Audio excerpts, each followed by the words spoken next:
แม่นมาแต่สองคน เออแรงเขาลิ้นเด้อ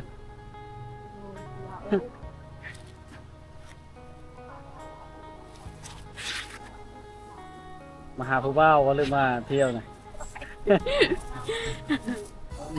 มาสองคนนี้ผู้บ่าวได้ใช่ข้างลายพี่น้องเนี่ยเย็นขึ้นใจเนาะน้ำตูดเนาะ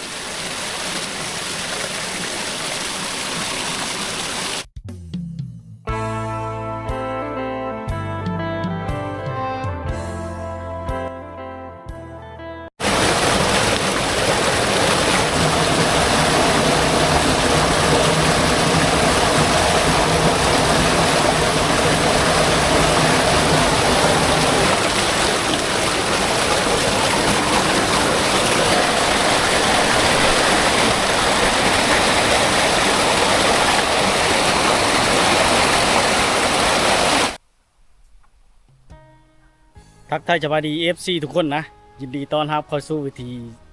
ชีวิตคนไทยบ้านเช่นเก่าเช่นเคยเนาะวันนี้กับวิดีโอนี้เนาะเฮากะมาอยู่ที่แกงอะล่องเนาะได้ยินเสียงน้ำตกอยู่พี่น้องยับลงมาทางลุ่มไปนะทุกคนนะในเดือนลูกฮ้อนแบบนี้เนาะเดือน5เดือน6แบบนี้เนาะเดือน5เข้าสู่เดือน6แบบนี้เนาะหรือว่าเดือนชี่ที่ชาวป่ายเนาะเขาจะมาเที่ยวส้มเนาะยามแรงๆหรือว่าตอนนั้นชายๆมาเนาะพี่น้องทุกคนเนาะเดี๋ยวได้ตามส้มกันไปเนาะพี่น้องก็มาลายพี่น้องได้ยินแต่เสียงน้ำตกเนาะบรรยากาศมาในบ้านเลยนะมาในบ้านไหนเอาไว้ไม่คืนนะมาในบ้านเลยนะบ้านไม่ใช่ก็บ้านยาลางไปทั้งเลือบ้านยาลางไปทั้งแกงลีนนี่บ่แกงลีนยาลางเดี๋ยวมาแต่เบิ่งพีนพุ่นบรรยาลางขึ้นกับเบิ่งพีนบ่มาสองคนนี้ผู้บ่าวได้ใช่ฮะผู้บ่าวมาท่าก็เลยรถโกจังสำคัญมาตลอดบ่ฮะ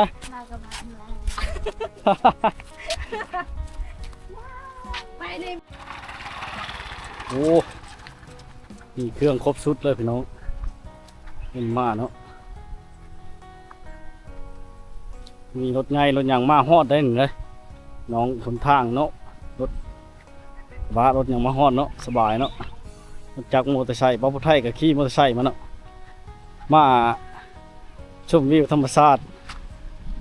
ที่แกงอะล่องนะห้างไกลจากตัวเมืองน้องกับประมาณ 5-6 กิโลเมตรพี่น้องแต่อันเมืองน้องไปหาสวรรณเขตเนาะ200 กว่าเนาะหรือว่าแต่มุกดาหารมากก็สิประมาณเกือบ250หรือเข้า300เลยพี่น้องฟังไทยมาเที่ยวชมเนาะมาได้พี่น้องสะดวกสบายหรือว่าไปกลับได้เนาะน้องเนาะมันจะเป็นต้นไห่ใหญ่ในเข้มน้ำนะคนนะเข้มน้ำเนาะ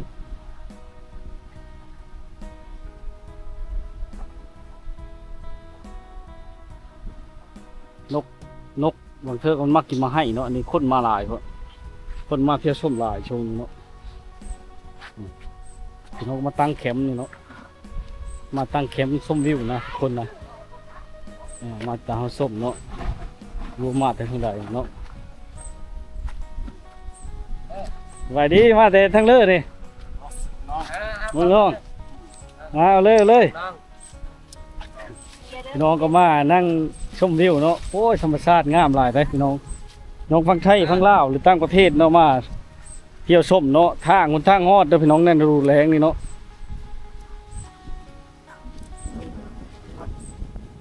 นั่นดูแรงมาฮอดเนาะ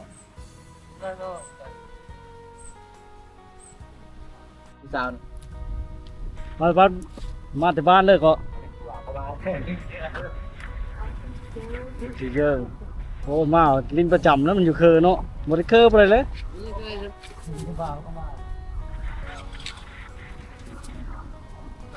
ูกเอาเข้า เที่ยวแก้วลง สองคนคือ ถ่ายดีๆว่า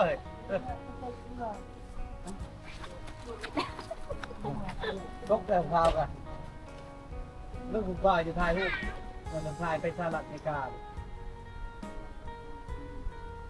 ก็จะมาลิ้นประจำเนาะ อืมไปตลอด แต่ตลอด เฮ้ยถ่ายรูปเบื้องหลังเนี่ย มา2คนนะ อย่าได้ เบื้องหลัง แม่นมาแต่สองคน เอ่อหูชาวโจมบ่ชาวโจมหูปัจจุบันอยู่ชนทางนั้นได้ทนทางตะวันตกนะลงมาน้ำทางเหนือนี่ เด็กน้องแกกินดินอ่ะ บ่นะบ้านปูชีเยอะนะชาวโจมชื่อโจม ไปรีดน้ำได้บ่ตอนแรง ได้ ได้เนาะชื่อได้เจ้าอะ ชื่อวันนา ชื่อสาววันหน้า วันนา วันหน้า วันหน้า ยังไม่ได้พัวเนาะ ยัง โจทย์ โซด แล้วมากดมัน เขาหาแรกกนเขาไม่ได้กนเขาไม่ได้กนน้ำเขาลูกเทวดาคอยอยู่เพื่อน ยกคณะเนาะเจ้าอันนั้นก็ชาวบ้านเดียวบ่น่ะ อืม ชื่ออะไรน่ะ ประโยชน์ ชื่ออายอ ประโยชน์ อายออ้าว ผู้หง คู่กันเนาะ คือบลงดินน้ เพราะมันหอนแดดนี่ ำ บ่มี ได้ กู ได้ ลิ้ ล น งน้ำค่ะลงน้ำก่อน มีกูลิ้นเหรอมีกูลิ้นลบเลย ตอนแรกจะไปรีดน้ำว้าวไปรีดน้ำว่าระเบิดไปรีดน้ำเด้อ โดยมาโลด เท้านั้นได้ชื่อได้เท้านั้น ย่อ อายอปายอ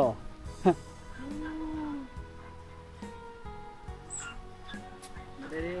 ผมจะผ่านว้าวโอ้ยไม่ได้ผมนี่ไปน้ำไปบอก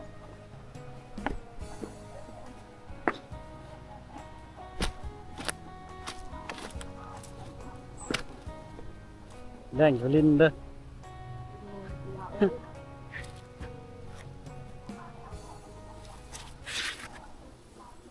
มาหาผู้บ่าวว่าหรือมาเที่ยวน่ะ เที่ยวแล้ว เที่ยว เอาก็มี โอ้ยหาคู่ลิ้นน้ำอยู่ที่คอยกับบ่มีคู่ลิ้นน้ ไปไหมลงเลยไหมไม่ใช่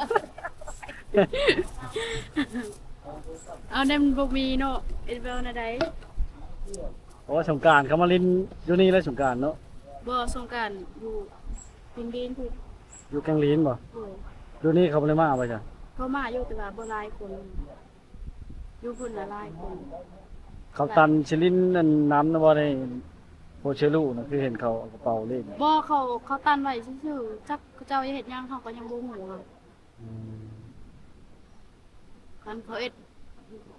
ดทุกการว่าน่าเสียดีคักแลกเกือบานเขาห่างอันนี้เสือหอดกินดีสุดมันไก่โคตร อยู่แถวเลอเฮิร์นนะคือบ่ฉลังเห็นเข้าไป โอ้ยถามเขาแล้วก็บอกอีกแล้ว เอ้าถามกับมันบ่ฮู้นี่แหละเนาะอยู่ทางเหนือพุ่นบ่ อยู่ในพุ่นแหละ กายเฮิร์นในบ้านก็ไปถึงพุ่นบ่ บ่ใกล้ๆกับเพิ่นนะบ้านนั่นแหละแล้วมันมีทางดอกบนมีหน้าข้างขวา ทางด้านขวาหูสาวเด้อบ่ ฮู้ หมู่กันบ่ แม่นเป็นพี่น้องกันเรา หูอยู่เฮิร์นเรา อยู่ใกล้หันแล้วเพิ่นคอยกับเพิ่นเรา มาเห็นได้ อืม จะถามเราหูเนาะ รู้แล้วคนหวานบ่กันสิบ่รู้ เอามาเที่ยวผู้สาวมาเที่ยวแกงอารมณ์พี่น้องหาคู่อาบน้ำอยู่เนาะ แม่น นี่คู่ลงอาบน้ กูยังว่าทันได้เกิดซ้ำกู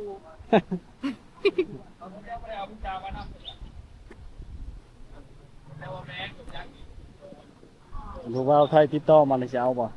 เอ้า สารัดก็เอา บ่บ่แหละ บ่ เอาเจ้าหั่นแหละเป็นหยัง ไก่เพิ่น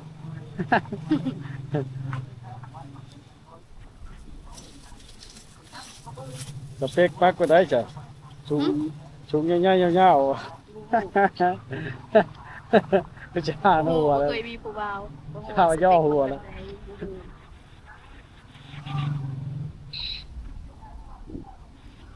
มันก็ไปตามมาเที่ยวได้เนาะน้ำใสครับ คนมาเที่ยวหลาย ข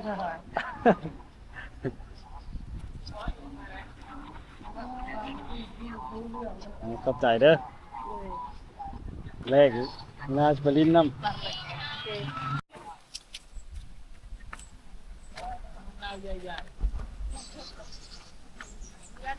เอาเลยมองมานั่งชมวิวเนาะเอาเลยเขาเจอ แกฮ้อนจักฟัง มันมาเลยจักสิว่าเลยเนาะมันมีความสุขนะทุกคนนะแต่ว่ามื้อนี้มันค่ำเลยเนาะทุกคนเนาะถ้าว่าบ่ค่ำปานใดนี่โอ้คนหลายเนาะมาเที่ยวมาชมเนาะ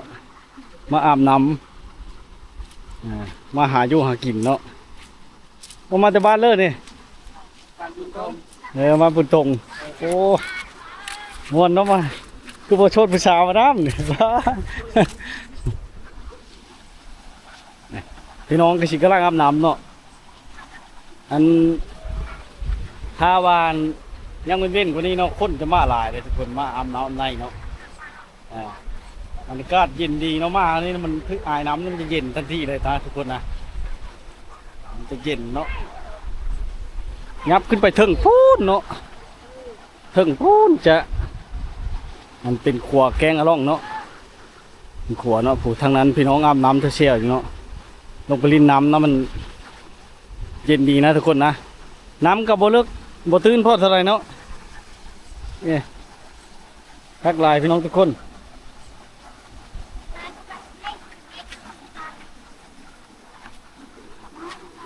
โอ้ยผมลงอาบน้ำหม้อผู้สาวเลยแฮลงลินน้ำน้ำผู้เบา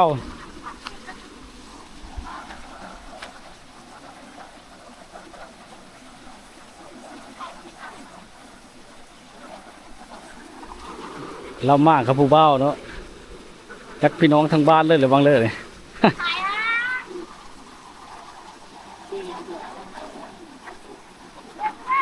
มีการน้ำเย็นดีนะทุกคนนะ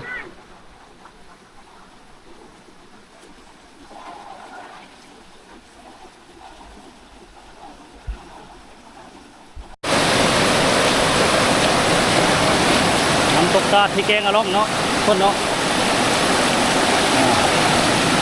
เราก็มาถ่ายรูปมาเที่ยวมาชมหลายอยู่เลยน่าเสียดายที่มันค่ำเลยเนาะ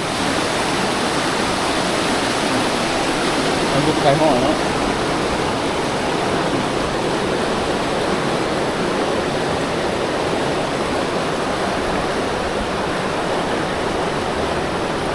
เพราะว่าสิมานอนพักเนาะมาตั้งเข็มพี่น้องเมาะ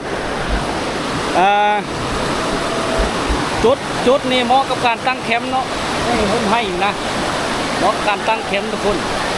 เขาจะมาตั้งแคมป์หรือว่าอย่างต่างๆเนาะย่ำกับค่ำโอ้พักเนาะชมบรรยากาศธรรมชาติฟังเสียงน้ำตกนะโอ้ผู้สาวอาบน้ำเนาะสาวอาบน้ำพี่น้องคักอยู่เนาะอาบน้ำครูบ้าวเขาโอ้ท่านนั้นเก่งเลยเนาะนะใช้โทรศัพท์ไปเลยนะ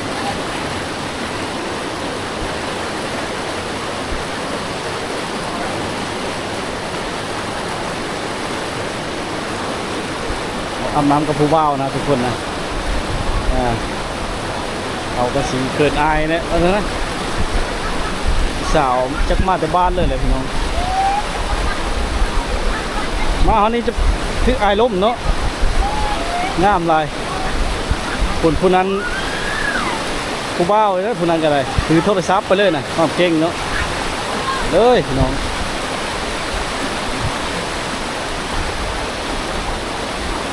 บรรยากาศอาบน้ำกับผู้บ่าวโอ้ยภาคลายพี่น้องบรรยากาศดีเนาะงามแรง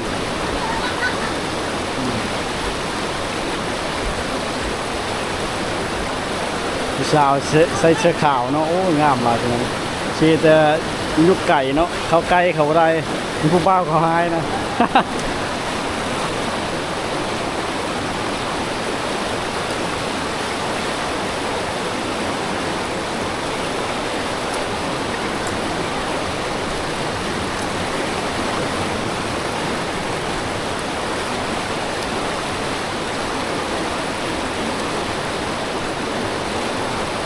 ดอกไม้บาดกลางป้ายอีกแล้วมันนี่พี่น้องทุกคนเนาะเห็นสองสาวเขางามหลายลงมาอาบน้ำเนาะใส่ชุดขาวเนาะนั้นกับผู้บ่าวมาถ่ายรูปมาเนาะมาถ่ายรูปเลยทุกคน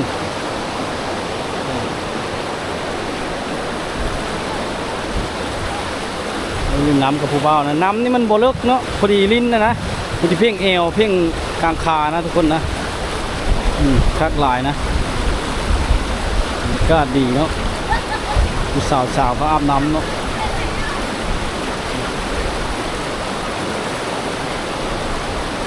นักมาตะบ้านเลยบ้าไทยกับชื่อเนาะ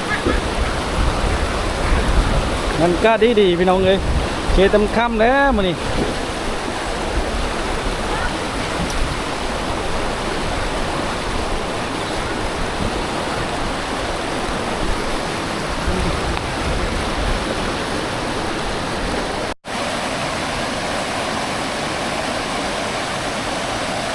พี่น้องมาพักผ่อนย้อนกายเนาะมาเที่ยวส้มพี่น้องผู้สาวอาบน้ำก็จะขึ้นเลยเนาะอากาศงามแรงงดงามพี่น้องว้าวเลยธรรมชาติเนาะเวลาเขามาอยู่นี่มาสัมผัสกับตัวจริงเนาะมาสัมผัสกับตัวจริงที่คักกว่าได้พี่น้องทุกคนเนาะมันจะมีความสุขเนาะลมพัดเย็นๆเนาะแดดอยู่แต่มันเย็นเนาะยามค่ำเนาะ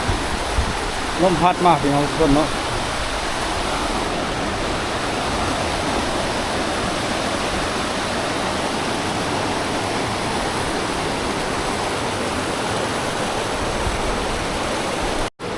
นี่มันจะเกิดขึ้นตามธรรมชาติเนาะนี่เนาะ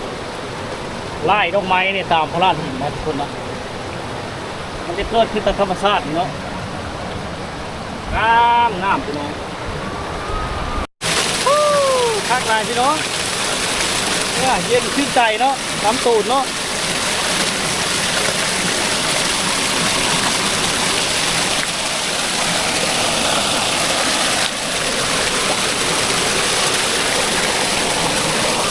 บรรยากาศที่แกงอะล่องเนาะพี่น้องทุกคนเนาะอันนี้เป็นกกไข่เด้อป้าไข่พี่น้องในกลางเซ่เนาะนี่เนาะ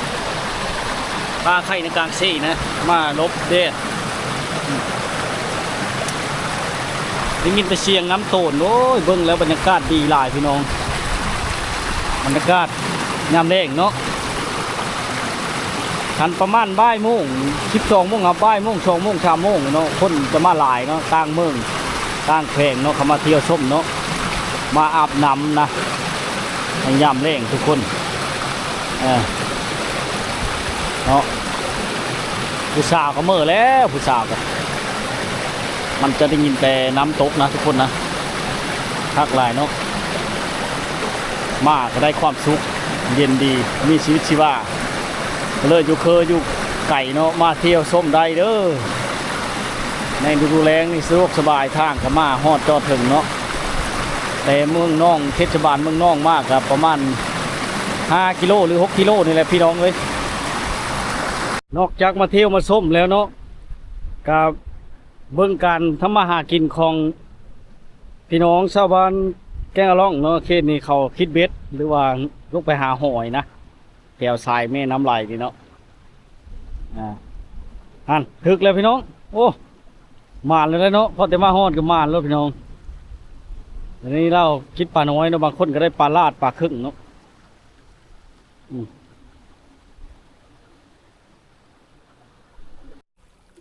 เขาเช่าใส่เยื่ออย่างเนาะพี่น้องเดี๋ยวเบิ้งกันเนาะนี่บอกแถวบงเขียวแถวหินในน้ำไหลนี่เนาะแมนโอ้ป่าได้จะเจอพี่น้องฮากามาได้เนาะยังไม่ไหม้อยู่ป่าเลยนะนี่ขี้เข็บน้ำมึง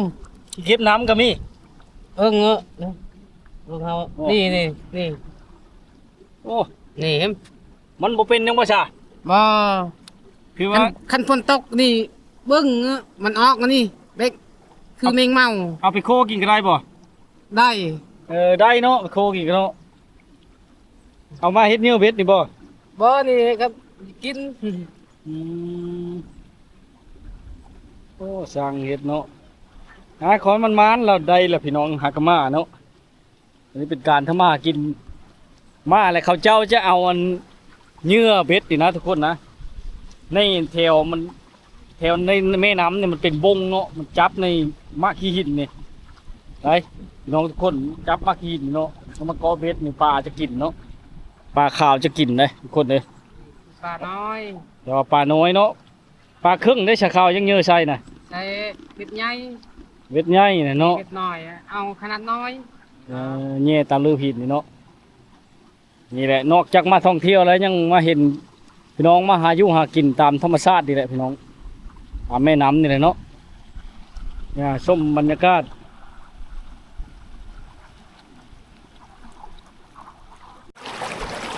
มักกี้หินนี่เนาะเขาจะเอามาลีนไว้เนาะตึงน้ำไว้เป็นซ้ายไปเนาะย่ามสงกรานต์หรือว่าย่ามฮ้อนๆเขาจะมาเที่ยวมาชมริมหลายนะคนนั้นก็ช่วงหลายก็วันเสาร์วันอาทิตย์เนาะหลายคนนู้นเนาะหรือว่าวันศุกร์ย่ามมึงแรงน้องเนาะ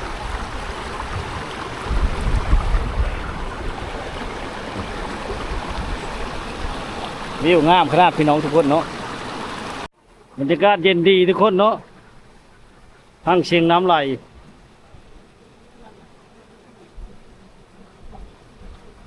พี่น้องจะมาหาปูหาป่าเนาะหรือว่าเขตชนบทโอ้งามหลายทุกคนเนาะ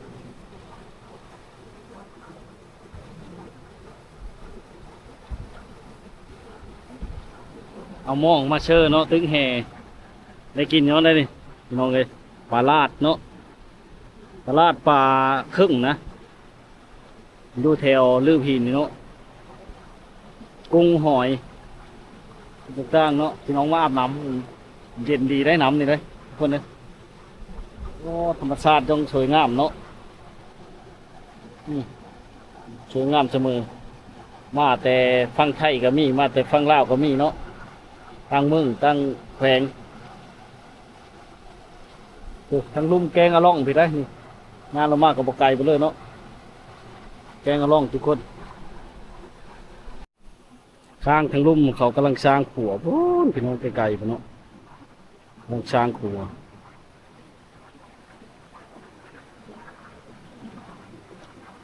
นี่จะเชียงน้ำไหลนะทุกคนนะบรรยากาศเย็นดีเนาะอาบน้ำบรรยากาศมาเที่ยวมาชมเนาะยามแรงๆหรือว่ายามสวยๆเนาะโอ้ยคักหลายจริงตั้งเสียงน้ำตกเนาะ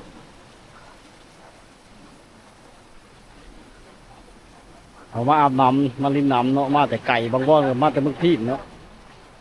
ไม่ใช่โป่นเมืองน้อง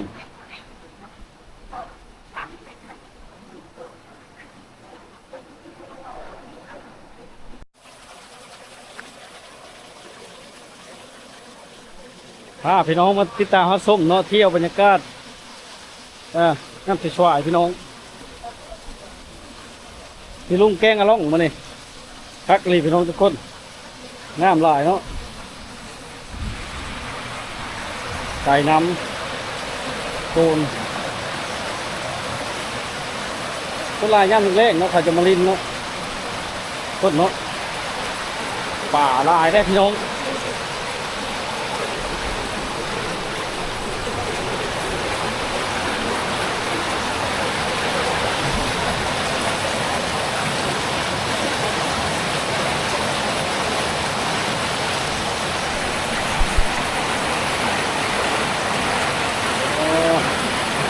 สบายเลยทุกคนเนาะ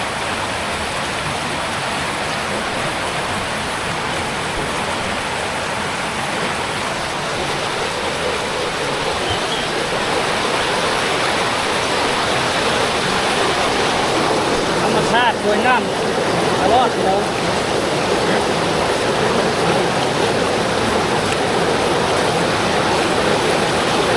ทักเนาะมาช่วงปีที่ค่อนข้าง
ญาติพี่น้อง